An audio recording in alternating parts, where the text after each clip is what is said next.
Alright guys, and welcome back to the Saints for the channel for something content for our match preview and predicted lineup video ahead of our trip to Leicester on Saturday night. I hope you're all doing well with everything that's going on at the moment. It's all a bit difficult, but we have a big game on the weekend in the race for Europe. Kind of mad that I'm still saying that, but we also go into the game with a couple of key absences. Can we build on the Liverpool win with another stretch squad and get a big win in the East Midlands on Saturday night? But before we get into it, of course, this video is kindly sponsored, as always, by the guys over at Pitch Sports. So make sure you're going and downloading that app if you haven't yet already. Links in the description. Subscribe if you haven't with notifications turned on. Follow us on all our socials. But yeah, let's get into it. Of course, as always, let's talk about Saints first. A monumental win over Liverpool last time out. Almost 2 weeks ago now, with this postponement of the Shrewsbury game. We will be playing that next Tuesday, which is all a bit weird. I don't really know why we weren't given a bye, but I think that's for another time to talk about it. We're playing the Shrewsbury game, and if we beat them, we'll get Arsenal on the Saturday or whenever that's going to be. But yeah, obviously, let's talk about the Premier League Liverpool win. That was just such a special night. Of course, if fans were there, it would have been even more enjoyable. But to watch how hard the players battled after getting an early goal, we gave Liverpool a great run for their money. We were the better team for 90 minutes, in my opinion. It wasn't a case of, we only had one chance and we defended for our lives for the rest of the game. We had a couple of chances through Teller and Valerie. We could have gone and won that 3 or 4-0. We absolutely dominated them, which is obviously a credit to us, especially with a handful of key players out. And we're going to have another couple of key players out again ahead of the weekend, which is frustrating because when you've got a 2-week break, which we were given pretty soon after the Liverpool game, when it was revealed that Shrewsbury wouldn't be able to fulfil the tie last weekend, we thought, oh great, that's a great opportunity for loads of key players to get back to fitness, and then we might have a close to full squad going into the Leicester game. No, not the case. The likes of Vestergaard and Salisu, they're still out. Redmond's out. Gineppo's out. Teller's picked up an injury. Obafemi's picked up an injury. But of course, the big story in terms of team news is the fact that Danny Ings did test positive for COVID-19 just after the Liverpool game. And I don't really know how that stayed out of the media, to be honest. I would have thought someone close to the club like Solent or, I don't know, The Athletic or something would have picked up on that. But he's been out of training. He's only getting back into training tomorrow or Friday, whenever you're watching this. Which is obviously a massive, massive concern. Obviously, it's great that he's out of quarantine now. So he could be in the squad, but it's unlikely, according to Ralph, which is obviously a huge, huge miss. But again, we've got a couple of players coming back. Romeo's going to be back. Alex McCarthy will be back. Shea Adams will be back. So, of course, you have to take boosts from that. But because we played so well against Liverpool with the injuries that we did have, we should take confidence from that. I don't think it's as big a deal as it could be. The only concern I've got in terms of the starting lineup really is where we're going to be playing Walcott and whether he's going to be a striker, and then where do we play our left wing, or who plays at left wing, I should say, because we saw Shea Adams and Theo Walcott form a decent partnership going forwards when Ings was out injured earlier on in the season, but then we had Gineppo or Redmond to play on the left. We've got Stuart Armstrong, of course, fit, but he's going to play on the left if Walcott's up front. So I think, obviously, we'll talk about it in the predicted lineup, but I think we could be seeing a start for Dannon and Ndulu. But on paper, we've had a pretty successful time at the King Power, actually. We were unbeaten in 5 visits there, won the last 2 games in the league 2-1, had 2 0-0s in the league as well, and another 0-0 in the cup. So really, we should take confidence from that. Of course, the 2-1 win last season was monumental in the sense that it came after the big defeat. We don't need to talk about it that much. It's been over a year. We don't need to talk about it.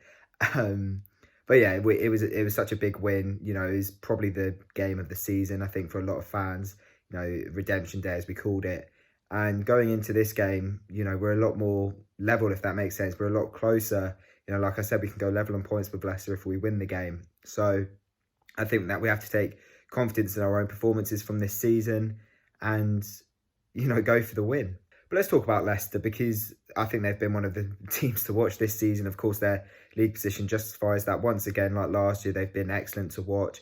And, you've got your typical players going forward that you give credit to, your Vardys, your Maddisons, your Tielemans. But I think the defence in particular have been very good as well. I think Wesley Fofana in particular has had a really good season in his first year in England after signing in the summer. Still incredibly young. He's really impressed me. Obviously, Johnny Evans is reliable. James Justin came in for Ricardo Pereira and has looked excellent as well. So, you know, they've got an excellent squad, we know that. But of course, it's beatable. And it's particularly beatable at the King Power, it seems. They've only won 3 of their home games this season, something that Saints should take confidence from.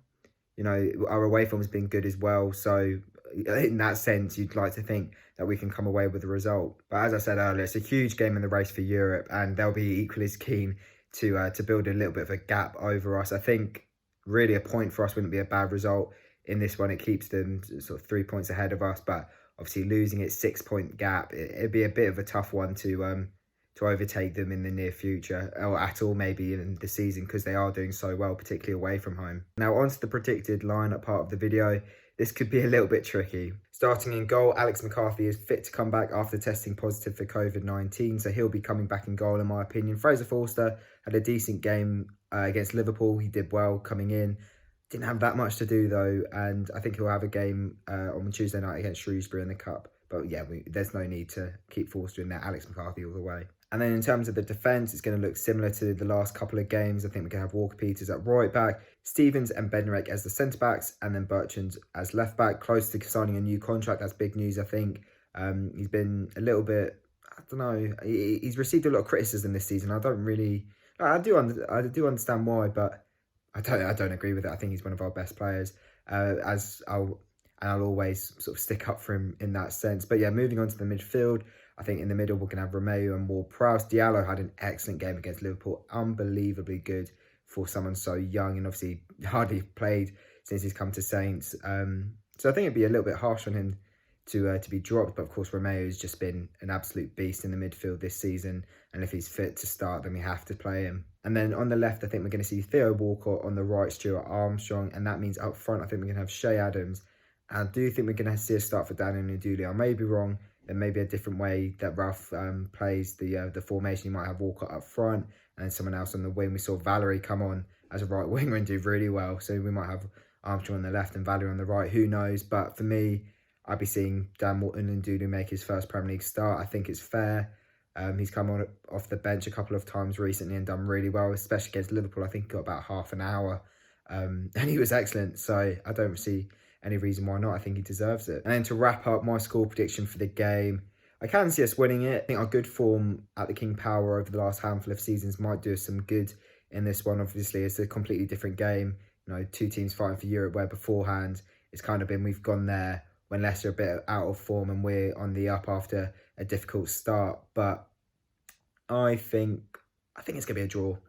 I think it's going to be a difficult one to win, and if we do, obviously that's a monumental result and that's a big one. But I think we just need to make sure that we don't lose the game. I think that's what Ralph might be saying to the players. You know, don't give away silly fouls, don't give away obviously silly mistakes that lead to goals.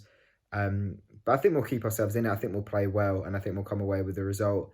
So I'm going to go for a 1-1 draw. That's it for the video though, guys. If you have enjoyed it, leave it a like and subscribe if you haven't yet already. Let me know in the comment section below your thoughts ahead of the game, who you'd like to start, and of course your score predictions. Follow us on all of our socials, and we'll see you soon after the game for hopefully a review following a big 3 points. Take it easy, guys.